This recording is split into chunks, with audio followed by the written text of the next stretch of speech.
Le salut, peut-on vraiment le perdre?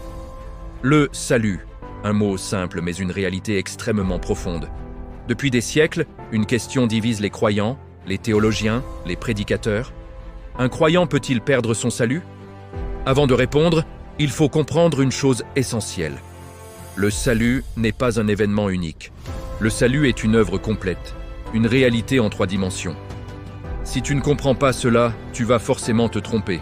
Le salut a un passé. Le salut a un présent. Et le salut a un futur. Commençons par le passé. La première dimension du salut, c'est la justification. La justification, c'est l'acte par lequel Dieu déclare un pécheur juste. Pas parce qu'il est devenu parfait, mais parce qu'il croit en Jésus-Christ. À cet instant précis, tout change. La culpabilité est effacée. La condamnation est levée. La paix avec Dieu est établie. Comme il est écrit dans Romains 5:1, « Étant donc justifiés par la foi, nous avons la paix avec Dieu par notre Seigneur Jésus-Christ. » Ici, le salut est au passé. J'ai été sauvé. Sauvé de quoi? De la condamnation du péché. Mais ce n'est pas tout. Deuxième dimension, le présent, la sanctification. Et c'est ici que beaucoup de croyants se trompent. Ils pensent que tout est terminé après avoir cru. Mais non, tout commence. La sanctification, c'est le processus par lequel le croyant est transformé jour après jour. C'est la lutte contre le péché. C'est la croissance intérieure. C'est le travail profond de Dieu dans l'âme. Ici, le salut est au présent. Je suis en train d'être sauvé. Sauvé de quoi? De la puissance du péché dans ma vie quotidienne. Paul dit dans Philippiens 2:12, « Travaillez à votre salut avec crainte et tremblement. » Attention, ce verset ne dit pas « gagnez votre salut ». Il dit « travaillez-le ». Pourquoi? Parce que le salut produit un changement réel. Un salut qui ne transforme pas doit être examiné. Troisième dimension, le futur, la glorification. C'est la phase finale, le moment où le croyant sera totalement libéré. Plus de lutte, plus de péché, plus de faiblesse, plus de corruption. Un corps nouveau, une nature entièrement transformée, une communion parfaite avec Dieu. Comme il est écrit dans Romains 8:30, « Et ceux qu'il a justifiés, il les a aussi glorifiés. » Ici, le salut est au futur. Je serai sauvé. Sauvé de quoi? De la présence même du péché. Maintenant que tu comprends ces 3 dimensions, la vraie question peut être posée sérieusement. Peut-on perdre le salut? Il existe 2 grandes perspectives bibliques. Première perspective, la sécurité éternelle. Selon cette vision, si quelqu'un est réellement sauvé, il ne peut pas perdre son salut.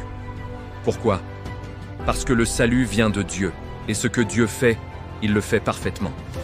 Jésus dit dans Jean 10:28-29, « Je leur donne la vie éternelle, et elles ne périront jamais, et personne ne les ravira de ma main. » Le langage est absolu. Jamais. Paul ajoute dans Romains 8:38-39, « Rien ne peut nous séparer de l'amour de Dieu. » Et dans Éphésiens 1:13-14, il est dit que le croyant est scellé par le Saint-Esprit. Un sceau est une garantie divine. Selon cette position, si quelqu'un abandonne la foi, ce n'est pas qu'il a perdu son salut, c'est qu'il ne l'avait jamais réellement. Comme le dit 1 Jean 2:19, « Ils sont sortis du milieu de nous, mais ils n'étaient pas des nôtres. » Deuxième perspective, l'avertissement contre l'apostasie. Et ici, le ton change, il devient sérieux, même alarmant.